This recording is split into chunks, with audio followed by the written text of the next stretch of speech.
Hi friends, MP's ಕಿಚನ್ಗೆ ಸ್ವಾಗತ. ನಾವು ಇವತ್ತು ಮಾಡುತ್ತಿರುವ ರೆಸಿಪಿ ಬಾಳೆಕಾಯಿ ಕಬಾಬ್. ನಾವು ಬಾಳೆಕಾಯಿನ ಯೂಸ್ ಮಾಡಿಕೊಂಡು ಯಾವ ರೀತಿ ಕಬಾಬ್ನ ಮಾಡ್ಬೋದು ಅಂತ ಈ ವಿಡಿಯೋದಲ್ಲಿ ತೋರಿಸ್ಕೊಡ್ತಾ ಇದ್ದೀವಿ. ತುಂಬಾ ಸುಲಭವಾಗಿ ಮಾಡ್ಕೋಬೋದು, ಆದರೆ ತುಂಬಾ ಟೇಸ್ಟಿಯಾಗೂ ಇರುತ್ತೆ. ನಾನಿಲ್ಲಿ 2 ಬಾಳೆಕಾಯಿನ ತೊಗೊಂಡಿದ್ದೀನಿ. ಇದು ಚಿಪ್ಸ್ ಎಲ್ಲ ಮಾಡ್ತಾರಲ್ಲ ಆ ಥರ ಬಾಳೆಕಾಯಿ. ಈಗ ಇದನ್ನು ಸಿಪ್ಪೆ ತೆಗೆದುಬಿಟ್ಟು ನೀಟಾಗಿ ಕಟ್ ಮಾಡ್ಕೋಬೇಕಾಗುತ್ತೆ. ನೋಡಿ, ನಾನು ಈಗ 2 ಬಾಳೆಕಾಯಿನ ಸಿಪ್ಪೆ ತೆಗೆದು ತೊಗೊಂಡಿದ್ದೀನಿ. ಈಗ ನಮಗೆ ಯಾವ ಸೈಜ್ ಬೇಕೋ ಆ ಸೈಜಲ್ಲಿ ಕಟ್ ಮಾಡ್ಕೋಬೇಕಾಗುತ್ತೆ. ನಾವು ತುಂಬ ದಪ್ಪದಾಗೂ ಕಟ್ ಮಾಡಬಾರ್ದು, ಯಾಕೆಂದರೆ ಅದಕ್ಕೆ ಉಪ್ಪು ಖಾರ ಎಲ್ಲ ಹಿಡಿಯೋದಿಲ್ಲ. ಅದಕ್ಕೋಸ್ಕರ ಮೀಡಿಯಮ್ ಸೈಜಲ್ಲಿ ನಾವೀಗ ಇದನ್ನು ಕಟ್ ಮಾಡ್ಕೊಳ್ಳೋಣ. ನಾನಿಲ್ಲಿ ತೋರಿಸ್ತಾ ಇದ್ದೀನಲ್ಲ ಆ ಸೈಜ್ ಇದ್ದರೆ ಸಾಕಾಗುತ್ತೆ. ನೋಡ್ತಾ ಇದ್ದೀರಲ್ಲ, ಈ ರೀತಿ. ಈಗ ಎಲ್ಲ ಬಾಳೆಕಾಯಿನೂ ಇದೇ ರೀತಿ ಕಟ್ ಮಾಡಿ ಇಟ್ಕೊಳ್ಳೋಣ. ನೋಡಿ, ಈಗ ನಾನು ತಗೊಂಡಿರೋ 2 ಬಾಳೆಕಾಯಲ್ಲಿ ಒಂದು 1/4 kg ಆಗುವಷ್ಟು ಆದರೂ ಆಗುತ್ತೆ. ನಾವೇನಿಲ್ಲ ಅಂದರೂ ಮಧ್ಯಾಹ್ನ ಊಟಕ್ಕೆ ಒಂದು 3 ರಿಂದ 4 ಜನ ಆರಾಮಾಗಿ ತಿನ್ಕೋಬೋದು. ಈಗ ಇದನ್ನು ನಾವು ನೀಟಾಗಿ ವಾಶ್ ಮಾಡ್ಕೋಬೇಕಾಗುತ್ತೆ. ಈಗ ಒಂದು 2 ಸರ್ತಿ ನೀಟಾಗಿ ವಾಶ್ ಮಾಡ್ಕೊಳ್ಳೋಣ. ವಾಶ್ ಮಾಡಿ ಹಾಗೆ ನೀರಲ್ಲಿ ಬಿಡ್ತಾ ಇದ್ದೀನಿ.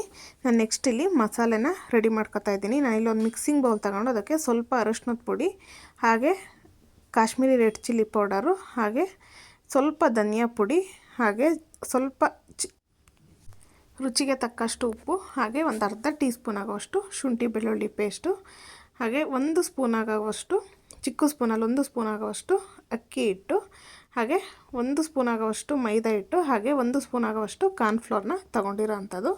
ಈಗ ಇದನ್ನೆಲ್ಲ ನೀಟಾಗಿ ಒಂದು ಸರ್ತಿ ಮಿಕ್ಸ್ ಮಾಡ್ಕೊಳ್ಳೋಣ.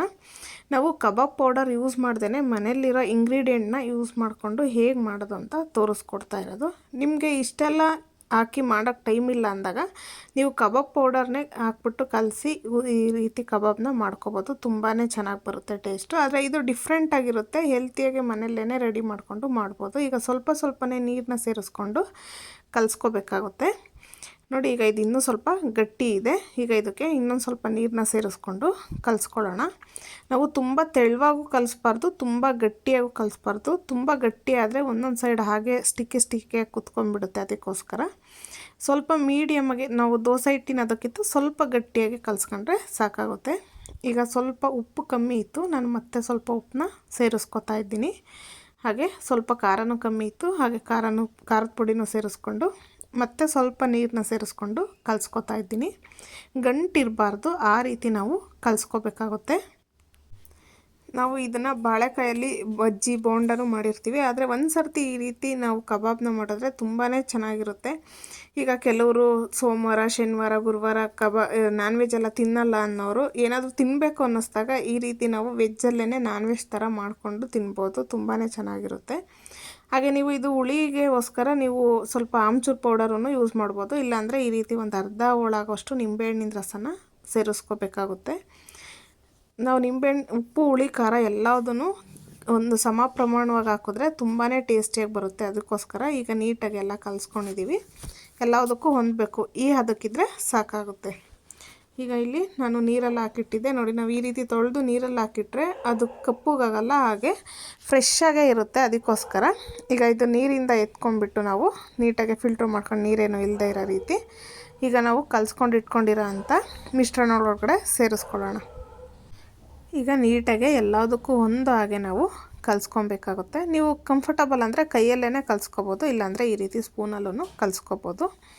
ಎಲ್ಲದಕ್ಕೂ ಹೊಂದಬೇಕು, ಆ ರೀತಿ ನಾವು ನೀಟಾಗಿ ಕಲಿಸ್ಕೋಬೇಕಾಗುತ್ತೆ. ನೋಡಿ, ನಾನು ಕಲಿಸ್ಕೊಂಡಿರೋ ಬ್ಯಾಟರು ಎಷ್ಟು ನೀಟಾಗಿ ಎಲ್ಲದಕ್ಕೂ ಹೊಂದ್ಕೊತಿದೆ ಅಂತ ಹೇಳ್ಬಿಟ್ಟು ಗೊತ್ತಾಗುತ್ತೆ. ಈ ರೀತಿ ಹೊಂದ್ಕೋಬೇಕು, ಆ ರೀತಿ ನಾವು ಕಲಿಸ್ಕೋಬೇಕಾಗುತ್ತೆ. ನಾವು ತುಂಬ ತೆಳುವಾಗಾದ್ರೂ, ತುಂಬ ತೆಳುವಾಗಿ ಕಲಿಸಿದ್ರೂ ಅಂಟಲ್ಲ. ಇಲ್ಲಾಂದರೆ ನಾವು ತುಂಬ ಗಟ್ಟಿಗೂ ಕಲಿಸ್ಬಾರ್ದು. ಅದಕ್ಕಿದ್ರೆ ಕರೆಕ್ಟಾಗಿ ಹೊಂದ್ಕೊಳ್ಳುತ್ತೆ. ನಾವು ತುಂಬ ಚೆನ್ನಾಗಿ ಟೇಸ್ಟಿಯಾಗಿ ಮಾಡ್ಕೋಬೋದು. ತುಂಬ ಟೇಸ್ಟಿಯಾಗೂ ಇರುತ್ತೆ ಮತ್ತು ಮಾಡೋದು ಕೂಡ ತುಂಬಾ ಈಸಿ. ಈಗ ಇದನ್ನು 1 ಅವರ್ ನಾನು ಮ್ಯಾರಿನೇಟ್ ಹಾಕ್ಬಿಡ್ತೀನಿ. ಈಗ ನೆಕ್ಸ್ಟ್ ನಾನಿಲ್ಲಿ ಆಯಿಲ್ನ ಬಿಸಿ ಮಾಡೋದಕ್ಕೆ ಇಟ್ಕೊತಾ ಇದ್ದೀನಿ. ನೋಡ್ತಾ ಇದ್ದೀರಲ್ಲ, ನಿಮಗೆ ಎಷ್ಟು ಬೇಕೋ ಅಷ್ಟು ಆಯಿಲ್ನ ಬಿಸಿ ಮಾಡಿಕೊಂಡ್ರೆ ಸಾಕಾಗುತ್ತೆ. ತುಂಬ ಜಾಸ್ತಿ ಎಣ್ಣೆ ಎಲ್ಲ ಏನು ಯೂಸ್ ಆಗೋಲ್ಲ. ಹಾಗೆ ಇಲ್ಲಿ ನಾನು 1 ಅವರ್ ನಾನು ಮ್ಯಾರಿನೇಟ್ ಹಾಕಿಬಿಟ್ಟಿದ್ದೆ. ನಿಮ್ಮ ಹತ್ರ ಫ್ರಿಜ್ ಇದ್ದರೆ ಫ್ರಿಜ್ಜಲ್ಲಾದರೂ ಇಡ್ಬೋದು, ಇಲ್ಲಾಂದರೆ ಆಚೆನೇ ಇಟ್ಟರು ಚೆನ್ನಾಗಿರುತ್ತೆ. ನೋಡಿ, ಈಗ ಚೆನ್ನಾಗಿ ಮ್ಯಾರಿನೇಟ್ ಆಗಿದೆ. ತುಂಬಾ ಚೆನ್ನಾಗಿ ಎಲ್ಲದಕ್ಕೂ ಹೊಂದ್ಕೊಂಡಿದೆ ನಾವು ಕಲಸಿರೋ ಅಂಥದ್ದು. ಈಗ ಇದನ್ನು ಎಣ್ಣೆ ಚೆನ್ನಾಗಿ ಮೀಡಿಯಮ್ ಫ್ಲೇಮಲ್ಲಿ ಇಟ್ಕೊಂಡು ಒಂದು 90%, 80-90% ಬಿಸಿ ಆಗಬೇಕು. 100% ಬಿಸಿ ಆಗಬಾರ್ದು, ಯಾಕೆಂದರೆ ಅದು ನಾವು ಕಬಾಬ್ ಹಾಕಿದ ತಕ್ಷಣ ಬೇಗ ಕಲರ್ ಚೇಂಜ್ ಆಗುತ್ತೆ, ಆದರೆ ಒಳಗಡೆ ಬೆಂದಿರಲ್ಲ. ಯಾಕೆಂದರೆ ನಾವು ಬಾಳೆಕಾಯಿನ ಬೇಯಿಸಿರಲ್ಲ, ಹಾಗೆ ಮಾಡ್ಕೊತಾ ಇರೋ ಅಂಥದ್ದು. ಸ್ವಲ್ಪ ದೂರ ಈ ರೀತಿ ನೀಟಾಗಿ ಎಲ್ಲನೂ ಸೇರಿಸ್ಕೊಳ್ಳೋಣ. ಮೀಡಿಯಮ್ ಟು ಲೋ ಫ್ಲೇಮಲ್ಲಿ ಇಟ್ಕೊಂಡೇ ನಾವು ಕುಕ್ ಮಾಡ್ಕೋಬೇಕಾಗುತ್ತೆ. ಐ ಫ್ಲೇಮ್ ಇಟ್ಟರೆ ಬೇಗ ಕಲರ್ ಚೇಂಜ್ ಆಗಿಬಿಡುತ್ತೆ, ಅದಕ್ಕೋಸ್ಕರ. ಈಗ ಇದನ್ನು ನೀಟಾಗಿ ಒಂದು 3 to 4 ನಿಮಿಷ ಒಂದು ಸೈಡು ನೀಟಾಗಿ ಬೇಯಿಸ್ಕೊಂಡು ಆನಂತರ ನಾವು ಇನ್ನೊಂದು ಸೈಡು ತಿರುಗಿಸ್ಕೋಬೇಕಾಗುತ್ತೆ.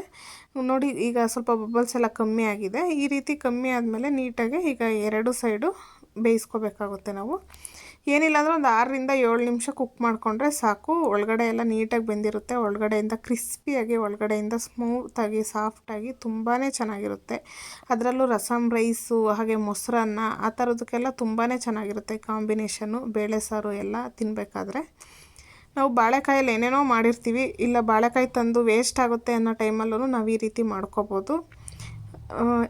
ನಾನ್ ವೆಜ್ ತಿನ್ನೋರ್ಗೆ ಎಲ್ಲರಿಗೂ ಇಷ್ಟ ಆಗುತ್ತೆ ಈ ರೀತಿ ಮಾಡಿದ್ರೆ. ಒಂದು ಸರ್ತಿ ಈ ರೀತಿ ನೀವು ಮನೇಲಿ ಟ್ರೈ ಮಾಡಿ, ತುಂಬಾ ಚೆನ್ನಾಗಿರುತ್ತೆ.